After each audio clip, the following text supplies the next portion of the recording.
Mm, having friends that is actually nice to you and grateful. Karena punya teman-teman yang bisa menghibur. Karena aku kalau main sama temen itu baik-baik semua orangnya. Aku bahagia kalau misalnya aku diperhatiin bareng teman-teman maupun keluarga gitu. Pandangan Bu Rini sebagai psikolog, apakah mendengarkan ini menjadi sebuah kebutuhan dari orang tua ya? Ya. Utamanya zaman sekarang ya Bu? Nah, mendengarkan ini kebutuhan orang tua atau kebutuhan anak ya sebetulnya. Itu yang harus kita pahami gitu ya Mbak ya. Kalau kita bicara didik nih ya, didik anak. Kan udah nggak zaman kayak didikan saya dari orang tua ke saya. Jadi dulu di zaman saya mungkin mendengarkan omongan orang tua itu enggak terlalu sering juga ya sayanya. Ya karena latar belakang karena papa harus kerja, yang ada mama. Nah, kebutuhan orang tua pun mendengarkan saya juga ada memang. Cuma kan tidak sekompleks, masalah itu nggak sekompleks sekarang. Ya kan, kalau sekarang wah banyak ya, jadi kayak apalagi udah mulai gadget ya. Kalau zaman kita dulu kan saya nggak ada tuh yang namanya gadget. Jadi pertanyaan-pertanyaan yang timbul yang saya tanyakan ke orang tua itu tidak sekompleks anak sekarang. Ya kalau anak sekarang mungkin tanyanya, mah Android itu apa sih?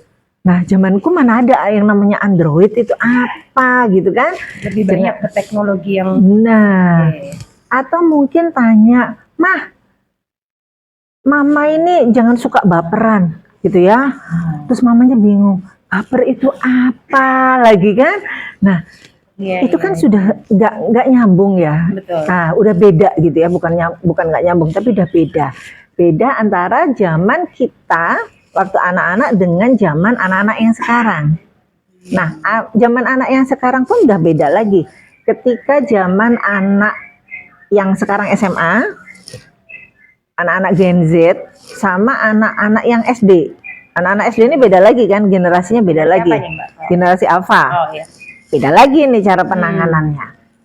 Jadi kalau kita bicara siapa sih yang lebih butuh didengarkan?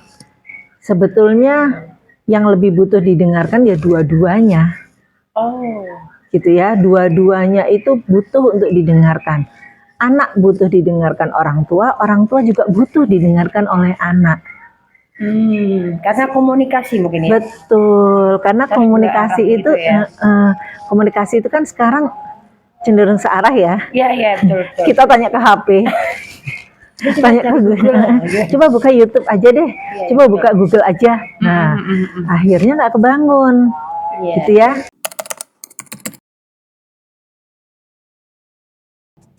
My mom. HP. Kalau nggak HP, Kalau aku pas bangun tidur aku kadang-kadang nyari HP atau cari makanan. Kalau aku bangun tidur ya kalau misalnya nggak nyari HP ya pasti nyari bunda. Ada di rumah nggak, terus kayak ada makanan nggak, karena kan biasa bangun tidur lapar gitu. Menarik banget berarti tadi ya, antara komunikasi harus dibangun dua arah. Jadi antar parents juga ternyata harus mempunyai waktu untuk mendengarkan anak-anak ya. Ya, jadi kalau kita ingin tahu siapa sih yang lebih butuh didengarkan ya dua-duanya gitu ya. Orang tua butuh didengarkan keluh kesahnya, anak juga butuh didengarkan ceritanya.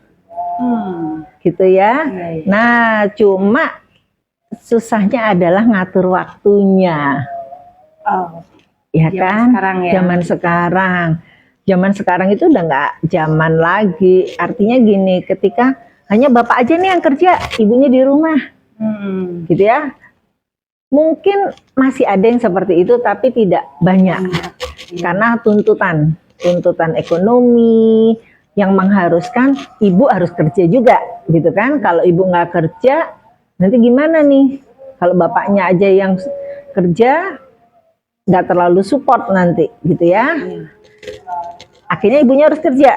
Nah, ketika ibu ini kerja, baik itu dia kerja di luar maupun di rumah, itu sama aja nyita waktu ketika si anak ini harus kembali ke sekolah, kembali ke rumah. Fokus ya orang tua tadi ya. Sama halnya anak. Anak itu kan sekarang rata-rata full day nih ya kalau Ya, sekolah. Nah, ketika mereka sekolah itu full day, kembali ke rumah sudah dengan kondisi capek. Capek. Betul. Nah, jadi gimana caranya? Pinter-pinternya si ibu, si bapak untuk mendampingi anak, untuk mendengarkan cerita mereka. Seharian ini ngapain sih di sekolah gitu ya? Bukan langsung dikte. Hari ini kan tadi ulangan ya. Nilaimu berapa? Bisa enggak? Gitu ya. Anak-anak ya males lah ya. Baru masuk rumah istilahnya, baru naruh tas, ibunya udah mas mbak dateng gitu kan. Makan gitu ya. Bunda udah siapin makan katakanlah Iya. gitu.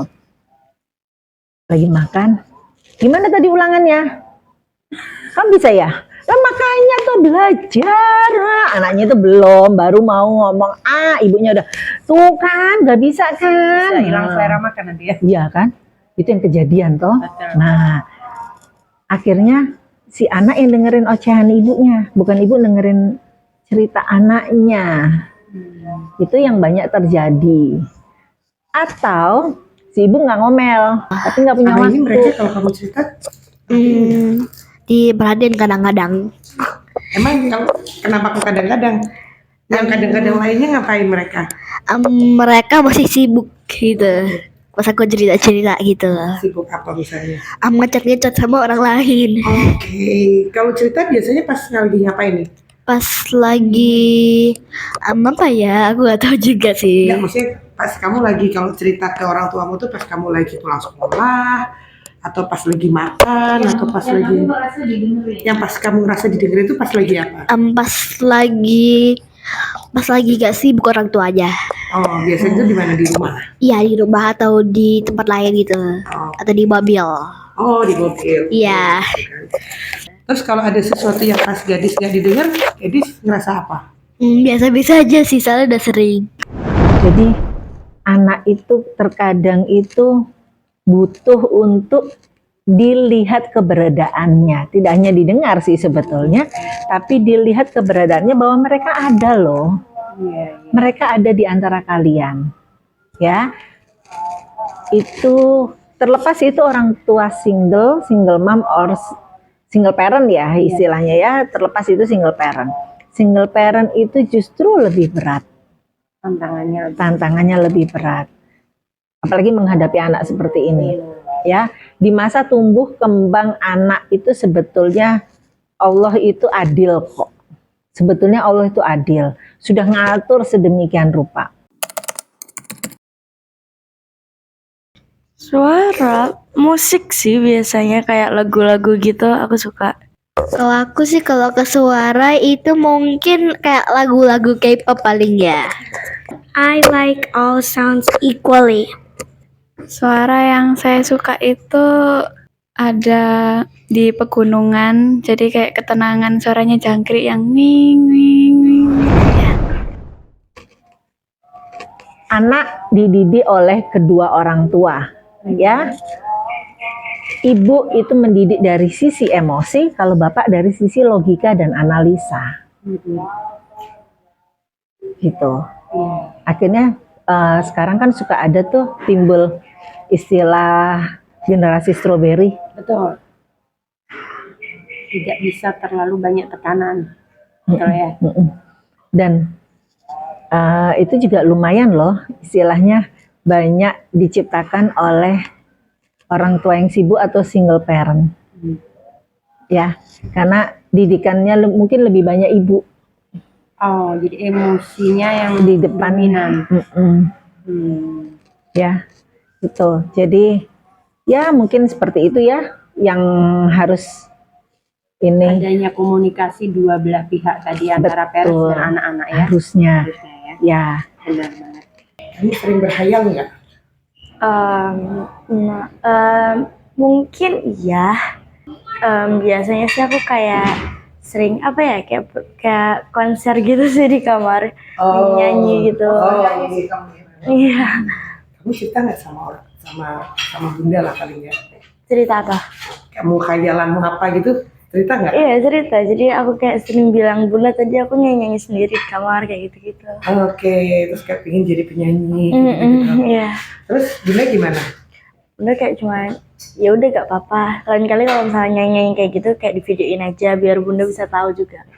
Aku pokoknya pengen bahagiain bunda kayak gitu. Bunda sih sering bilang ke aku kalau misalnya aku kayak sukses gitu bundaku bakal bahagia.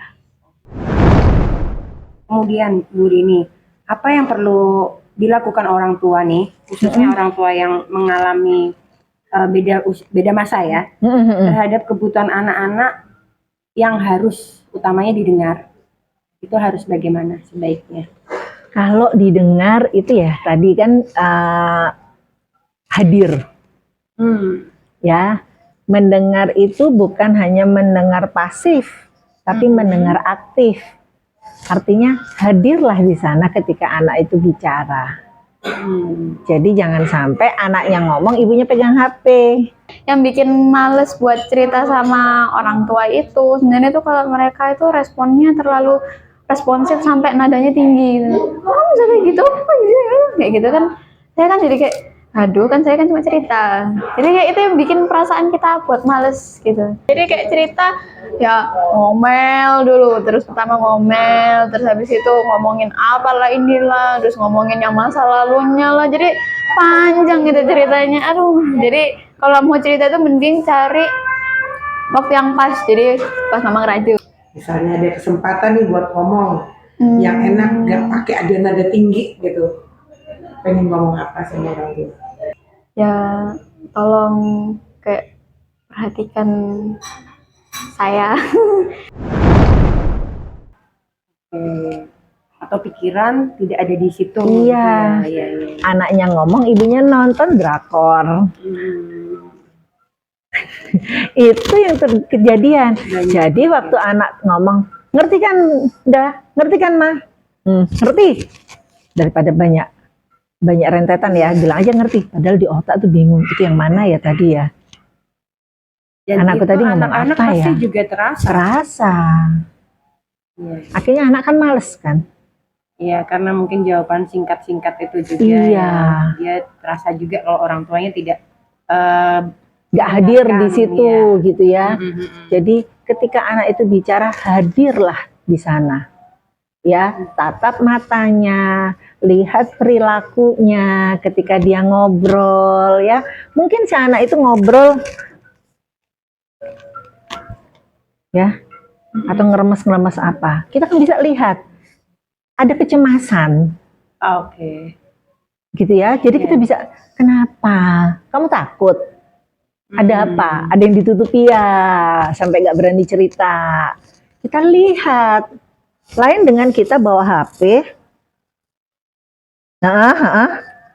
Terus Oh iya. beda kan?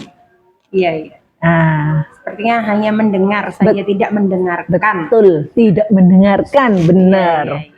Hadirlah dengan aktif di saat anak kita butuh didengarkan atau dia bercerita.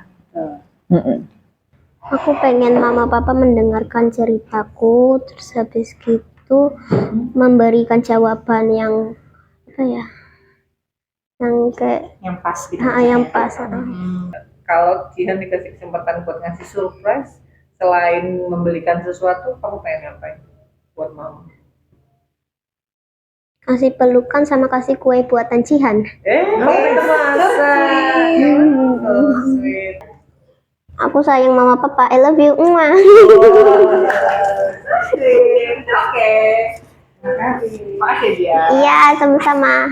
Kemudian Bu Rini, melihat kondisi saat ini di berbagai keterbatasan kondisi baik waktu, pengasuhan yang minimal, bagaimana sebaiknya peran parents untuk memaksimalkan itu selain mendengarkan saja, mungkin ada tips lainnya dari Bu Rini untuk kami parents ini yang mengalami masalah dalam komunikasi dengan anak-anak ini. Intinya bangun komunikasi dengan anak supaya kita kenal siapa anak kita. Ya, jangan sampai kita dapat kabar anak kita bisa A, bisa B, bisa C dari orang lain.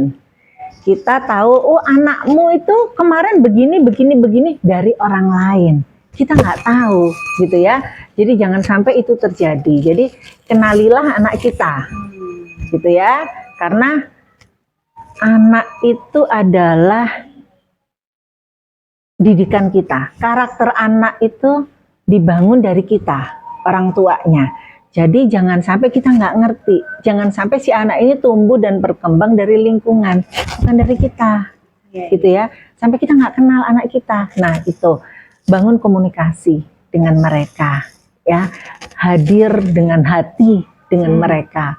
Yang ketiga, tadi kan kalau yang pertama saat makan, saat bermain, saat bepergian. Ya, memang di zaman sekarang kita diuntungkan, ya, online, angkutan online banyak, ya kan? Tapi tolong please sempatkan entah seminggu sekali, 2 minggu sekali antar anak sekolah. Itu masuk pengertian ya. Benar, karena ketika kita ngantar anak sekolah, kita di situ kita bisa ngobrol apapun. Nah, itulah kesempatan kita untuk ngobrol sama mereka, bangun bonding sama mereka, ya. Karena anak dan orang tua itu adalah tim, ya. Kita tuh tim kerja, bukan saya bos, kamu bawahan, enggak. Kita tim kerja, ya kan? Kita bangun rumah ini bersama, kita bangun keluarga ini bersama. Jadi bonding itu harus ada. Itu ada kesempatan juga menyampaikan kesah tumpukan anak-anak misalnya. Betul. Dan satu lagi terakhir ya, jangan sungkan orang tua untuk curhat ke anak. Bisa ya? Bisa. Jangan anggap anak itu anak kecil terus. Ya, sesekali kita perlu curhat ke anak. Kita perlu dengar pandangan anak terhadap curhatan kita. Contoh, mama kesel deh tadi di kantor, masa ada teman mama begini. Kita lihat pandangan mereka gimana. Ya, Mungkin kita tidak terpikir itu ya. karena dari situlah nanti terbangun nih komunikasi. Mah biarin aja, mama ngapain sih mikirin? Nah, emang nggak boleh mikirin. Nah itu kan akhirnya kebangun tuh cerita dengan mereka. Sampai akhirnya kita kenal bahwa oh anak kita itu sesimpel itu ya pola pikirnya. Bisa mengenali anak lagi. Benar. Jadi begitu. Keren banget ini tipsnya dari Bu Rini yang ini problematika banget untuk orang tua masa kini yang mempunyai anak-anak usia TK, SD, SMP sampai SMP. Iya benar. Rata-rata mungkin SMP, SMA ya. Kalau SD itu masih kita lebih mudah ya kendali orang tua TK, SD sebetulnya. masih bisa ya. Karena kan menginjak SMP ini memang yang PR orang tua itu harus kuatkan komitmen ini. Terima kasih banyak Bu Rini atas sharing parentingnya untuk kita parents di seluruh Indonesia dalam rangka Hari Mendengarkan Internasional dan juga Hari Anak Nasional. Semoga anak-anak Indonesia selalu ceria, bahagia bersama orang tua dan lingkungan sekitarnya. Sampai jumpa. Sampai jumpa.